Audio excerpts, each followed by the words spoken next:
CM KCR ने कहा है कि धान नहीं खरीदने वाली बीजेपी के लिए सैकड़ों करोड़ों रुपए देकर विधायकों को खरीदना संभव नहीं है।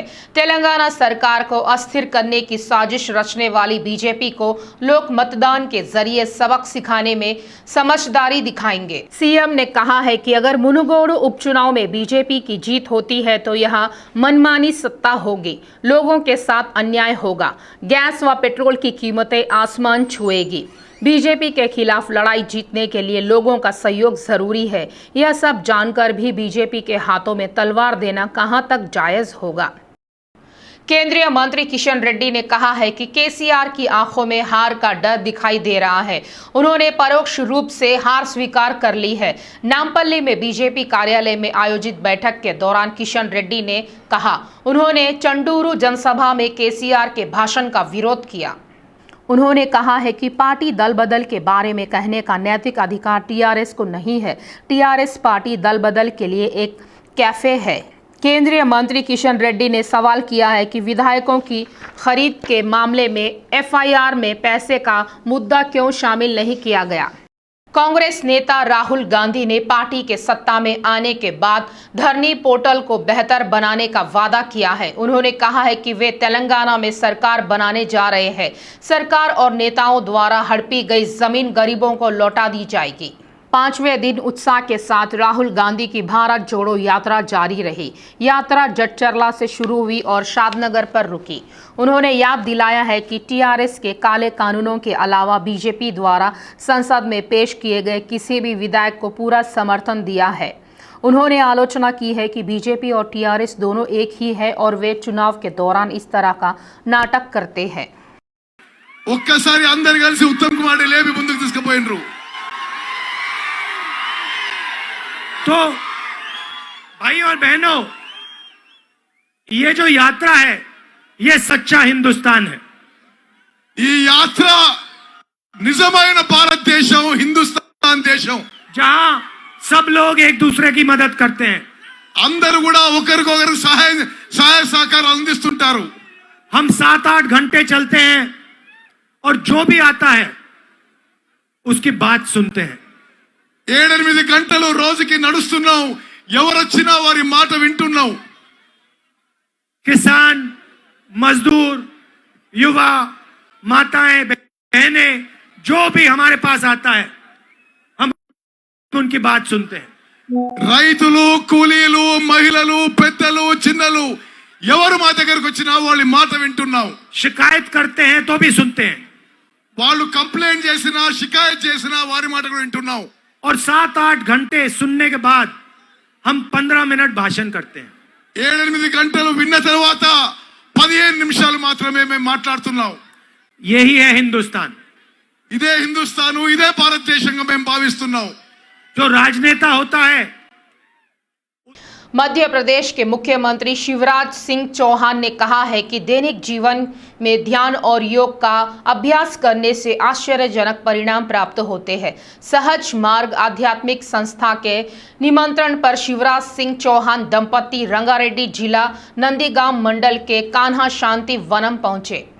रामचंद्र मिशन के आयोजक प्रसिद्ध योग गुरु कमलेश पटेल के साथ बैठक हॉल के शांतिपूर्ण माहौल में चौहानों ने 1 घंटे तक ध्यान किया। इस अवसर पर नशा मुक्ति अभियान कार्यक्रम पर यस आई कैन नामक पुस्तक और मोबाइल ऐप का विमोचन किया गया। चौहान ने कहा है कि मध्य प्रदेश को देश का पहला हृदयपूर्ण राज्य घोषित किया गया है। आत्मा है नैनम छिंदंती शस्त्राणी नैनम दहती पाप का ना चेप क्लेदन तापो न सोचती मारुता। इस आत्मा को शस्त्र नहीं काट सकते, अग्नि नहीं जला सकती, पानी गीला नहीं कर सकता, हवा सुखा नहीं सकती। अजर अमर अविनाशी शाश्वत सनातन चिरंतन और सच्चित आनंद यानी सच्चिदानंद यह है इसका वास्तविक स्वरूप। और इसलिए कौन किसे मारता है? हम कर्म करें लेकिन परिणाम की चिंता ना करें।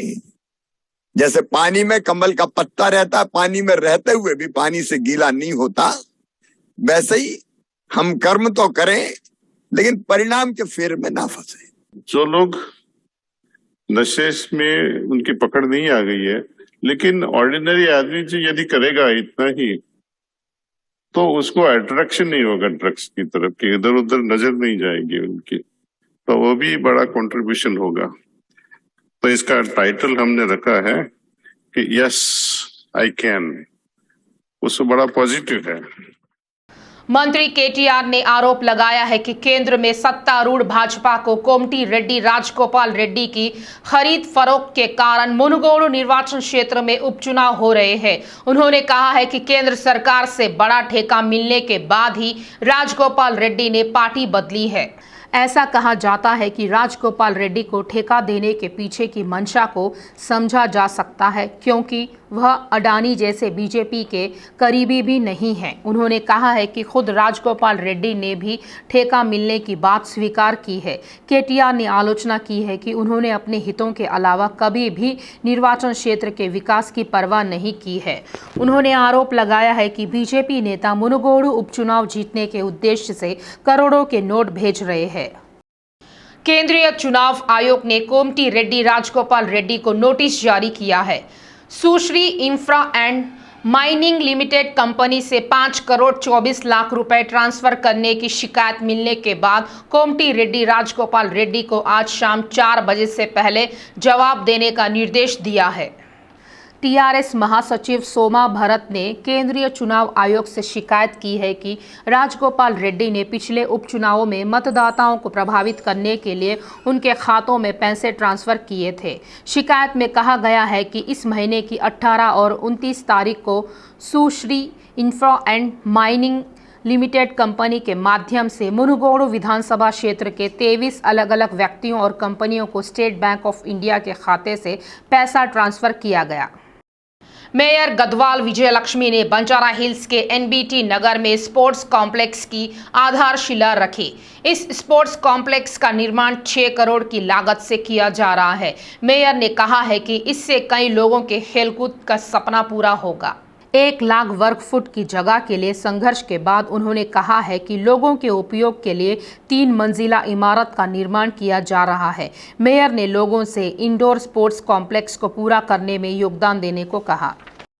उस्मानिया विश्वविद्यालय में जाति जनता छात्र संघों, विभिन्न दलों और निवासियों ने आंदोलन शुरू कर दिया है। वीसी लॉज बस्ती में एक दलित व्यक्ति की सांप के काटने से मौत हो गई। बस्ती में बिजली कटने से अंधेरा छाया रहा और इस अंधेरे में जहरीला सांप के काटने से अंजया की मौत होने का आरोप लगाते हुए वे विरोध कर रहे हैं।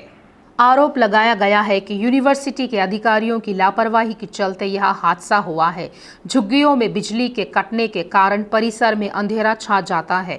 उन्होंने कहा है कि झुग्गी झोपड़ियों में बिजली की समस्या को लेकर कितने भी लोगों ने शिकायत की, लेकिन इसकी परवाह नहीं की गई। ऐसा कहा जाता है कि दोती अंजया की मौत के लिए अधिकारी जिम्मेदार है। मृतक के परिवार को सहयोग देने के लिए छात्र संघों ने मांग की है कि 9 गांवों में बिजली सप्लाई सुचारू की जाए। बीजेपी के राज्यसभा सदस्य डॉक्टर के लक्ष्मण ने कहा है कि लोग मुनगोड़ उपचुनाव को देखते हुए टीआरएस के व्यवहार से तंग आ चुके हैं। उन्होंने कहा है कि विधायकों को खरीदने के मामले में टीआरएस नेता भ्रमित हो रहे हैं। उन्होंने राज्य में दल बदल के लिए टीआरएस और केसीआर की आलोचना की है। वर्ष 2018 के चुनाव के बाद टीआरएस के पास स्पष्ट बहुमत होने के बावजूद 12 कांग्रेस विधायकों की खरीद फरोख्त करने के आरोप उन्होंने लगाया है। उन्होंने कहा है कि राज्य के लोग विश्वास करने की स्थिति में नहीं है। वे टीआरएस के दल बदल के इतिहास को समझते हैं।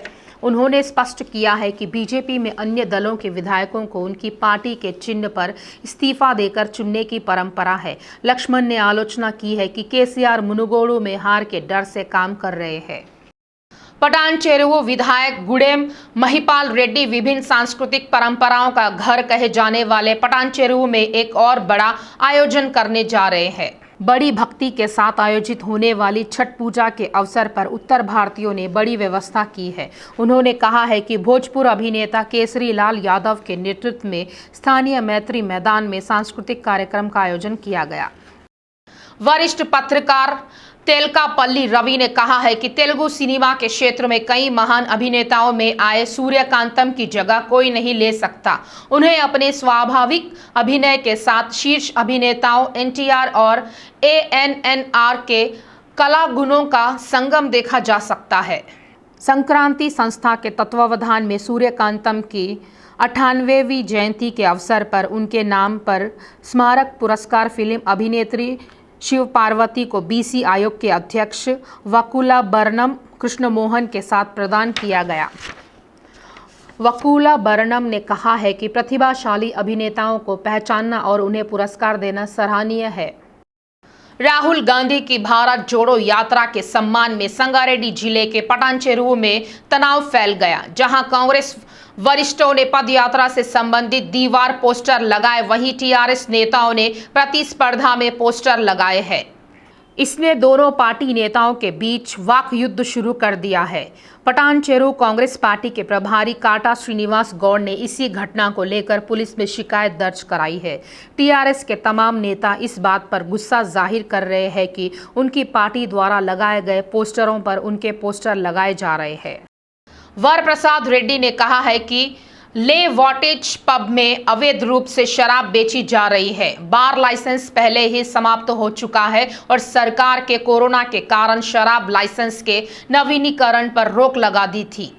अभी उन्होंने लाइसेंस रिन्यू कराने का मौका दिया है। बार लाइसेंस का नवीनीकरण इसीलिए नहीं हुआ क्योंकि ले वेजेंट ने सही दस्तावेज जमा नहीं किए। नवीनीकरण के लिए लीज एग्रीमेंट डीड होना जरूरी होता है। आबकारी विभाग ने बार लाइसेंस इसकी कमी के कारण नवीनीकृत नहीं किया। रेड्डी जागृति के संस्थापक अध्यक्ष बंटगारी माधव रेड्डी ने कहा है कि सरकार ने एसआई और कांस्टेबल की भर्ती में ईडब्ल्यूएस के लिए 10% आरक्षण को सरकार द्वारा लागू नहीं करके फॉरवर्ड कैटेगरी के गरीबों के साथ अन्याय किया है। इंदिरा पार्क में रेड्डीज विरोध कार्यक्रम शुरू किया गया। उन्होंने पूछा कि एसएसआई नौकरियों के लिए कट ऑफ अंक 60% क्यों तय किए गए हैं। कुछ के दबाव के कारण इसे कम कर दिया गया है और 10% आरक्षण वालों को आवंटित नहीं किया गया है। उन्होंने मांग की है कि सरकार उचित कदम उठाए और 25% अंक जोड़े। कार्यक्रम में रेड्डी जागृति के कई सचिवों और सदस्यों ने भाग लिया। बीजेपी प्रदेश अध्यक्ष बंडी संजय ने कहा है कि जनसभा में सीएम केसीआर ने एक भी सार्वजनिक मुद्दे पर बात नहीं की है। मुख्यमंत्री ने किसी समुदाय के लोगों का जिक्र नहीं किया है। बंडी संजय ने आलोचना की है कि आदिवासी लोगों का उल्लेख नहीं किया गया। उन्होंने कहा है कि सीएम केसीआर की आंखों में हार का डर दिखाई दे रहा है। बंडी संजय ने बताया है कि जनसभा में हथकरघा का मुद्दा उठाया गया, हालांकि यह सब मगरमच्छ के आंसू की तरह है। बीजेपी विधायक इटेला राजेंद्र ने कहा है कि सीपीआई और सीपीएम पार्टियों की दमनकारी पार्टियों की आलोचना करने वाले सीएम केसीआर अब बकवास कर रहे हैं। कभी कम्युनिस्टों को नजरअंदाज करने वाले सीएम आज चोरी छिपे प्यार दिखा रहे हैं। इटेला ने कहा है कि उन्होंने इस्तीफा दिया है और बीजेपी में शामिल हुए हैं। उन्होंने आलोचना की है कि कांग्रेस विधायकों को सीएम केसीआर ने बगैर इस्तीफे दिए अपनी पार्टी में शामिल कर लिया। कांग्रेस के वरिष्ठ नेता मधु याशिकी गौड़ ने स्पष्ट किया है कि राहुल की यह पद यात्रा राजनीतिक लाभ के लिए नहीं है। उन्होंने सरकार पर तेलंगाना में सभी संसाधनों की चोरी करने का आरोप लगाया है। उन्होंने आरोप लगाया है कि राजगोपाल रेड्डी चंद्रगुप्त कोयला परियोजना हासिल करने के लिए बीजेपी में शामिल हुए हैं। इससे पहले राजगोपाल रेड्डी की लोगों को डुबाने और व्यापार की तलाश के लिए आलोचना की है। उन्होंने सवाल किया है कि सुश्री इंफ्राटेक जो पहले टेंडर में शामिल नहीं थी, दूसरे टेंडर में कैसे शामिल हुई। कांग्रेस नेता राहुल गांधी की भारत जोड़ो यात्रा की तैयारियों के दौरान कोहराम मच गया है। रंगारेड्डी जिले के कोत्तूर मंडल केंद्र में पेपर स्पोर्ट रिजॉर्ट्स के पास यात्रा की व्यवस्था के दौरान आग लग गई। इस हादसे में 125 केवी 62 केवी जनरेटर और 2 डीसीएम वैन जल गए। महेश्वरम दमकल विभाग के अधिकारी रमेश ने कहा है कि हादसा बिजली के शॉर्ट सर्किट के कारण हुआ है, लेकिन किसी को चोट नहीं लगने से सभी ने राहत की सांस ली है। उधर तेलंगाना में राहुल गांधी की भारत जोड़ो यात्रा 5वें दिन भी जारी रही। यात्रा सुबह जटचरला से शुरू होकर शाम को शादनगर आयोजित की गई। शमशाबाद नगर पालिका के एरकला गड्ढा इलाके में आग लग गई। बच्चों द्वारा पटाखे फोड़ते समय एक पटाखा कबाड़ से भरे गोदाम में जा गिरा और चिंगारी आग में बदल गई। यह घटना शमशाबाद एयरपोर्ट पुलिस स्टेशन सीमा में घटी। शमशाबाद नगर पालिका के एरकला गड्ढा क्षेत्र में तब हुई जब कुछ बच्चे पटाखे फोड़ रहे थे, तभी एक पटाखा गलती से गिर गया और गौस नाम के व्यक्ति के कबाड़ के गोदाम में गिरा व चिंगारी से आग लगी।